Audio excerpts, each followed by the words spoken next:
कृपया इस वीडियो को लाइक करें और हमारे चैनल को सब्सक्राइब करके बेल आइकॉन दबाएं। हे राजेंद्र, वह जिस जिस फल की जितनी जितनी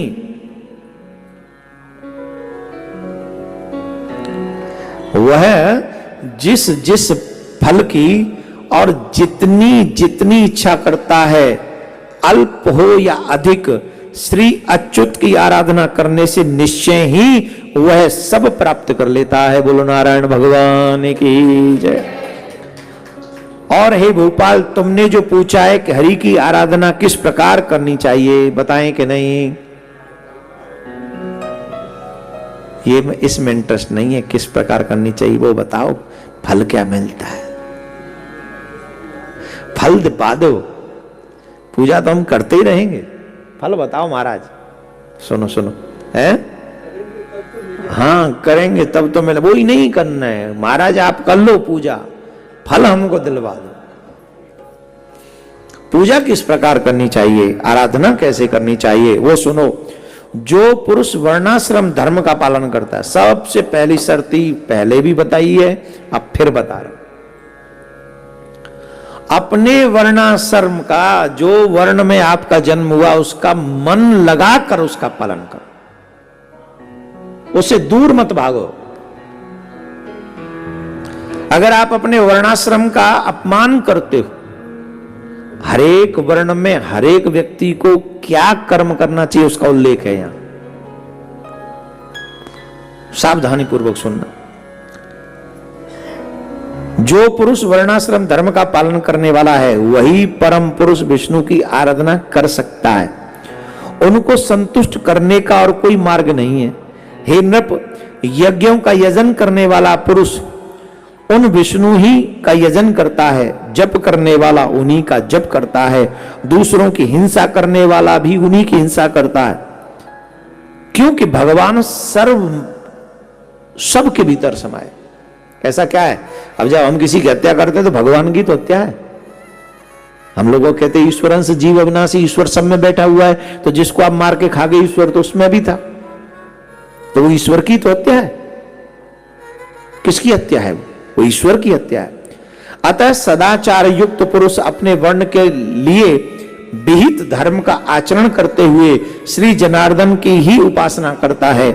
हे पृथ्वी पते, ब्राह्मण, क्षत्रिय, वैश्य और शूद्र अपने अपने धर्म का पालन करते हुए श्री विष्णु की आराधना करते हैं, अन्य प्रकार से नहीं। अब सुनो, जो पुरुष दूसरों की निंदा, चुगली अथवा मिथ्या भाषण नहीं करता तथा ऐसा वचन भी नहीं बोलता जिससे दूसरों को खेद हो, उससे निश्चय ही भगवान केशव प्रसन्न होते हैं। बोलो नारायण भगवान की। अच्छा बताओ, इसमें क्या खर्चा है तुम्हारा? बताओ क्या खर्चा है इसमें? भगवान की प्रसन्नता का कितना सरल उपाय है। क्या है? बोले देखो, जो किसी की निंदा नहीं करता, जो किसी की चुगली नहीं करता अथवा मिथ्या भाषण नहीं करता, भगवान उसे खुश हो जाते हैं। जो व्यक्ति ऐसा हो जो किसी की निंदा करे ना और सुने ना, जो व्यक्ति किसी की चुगली ना करे, और जो व्यक्ति झूठ न बोले और दिन में मात्र 2-4 माला ही कर ले, 2 ही माला कर ले, बस सिर्फ 2 माला कर ले, भगवान तुम्हारे आगे पीछे घूमे। और गजब की बात तो यह है, वो ताली वो बजा रहे हैं जो बिना दिन रात झूठ बोले बिना नहीं रहते हैं। ताली वो बजा रहे हैं, हमने उनको देखा। इतना झूठा आदमी, अभी फोन आ जाए तो जो रास्ते में हो, अब बेवजह का झूठ है, बेवजह का, सही नहीं बता सकते, मैं लेट हूं ये बोल दो, नहीं पहुंचे तुम नहीं पहुंचे, कह दो मैं नहीं आ पाया, कल आ जाऊंगा। क्यों झूठ बोलना है? क्यों झूठ बोलना है? कितना सिंपल सा उदाहरण दिया मैंने, कितना। और एक एक झूठ आपको भगवान से दूर ले जा रहा है। नरक का तो नाम से अब तुम डरते भी नहीं हो। इस बात से ही डर लो कि तुम जितनी बार झूठ बोल रहे हो उतनी बार तुम भगवान से दूर उतनी जा रहे हो। क्या करें महाराज? बोले झूठ बोलना बंद करो। कई स्थितियों में झूठ बोला जा सकता है, किसी की जान बचाने के लिए, किसी की इज्जत बचाने के लिए, गौ हत्या रोकने के लिए, भजन इत्यादि करने के झूठ बोल, थोड़ा बहुत चल जाएगा वहां। लेकिन बात बात पे तुम आए नहीं, बोले आ रहा हूं रास्ते में ही हूं, है ही नहीं, घर से ही नहीं निकला तू, क्यों बोला झूठ? चुगली मत करो, जहां बैठ जाओ वहीं दूसरों की खिड़किन खिड़किन खट खट खट खट पट पट पट पट झट झट झट झट। और स्पेशली माताओं को, ये पुरुष है, पुरुष कम चुगलीखोर हैं।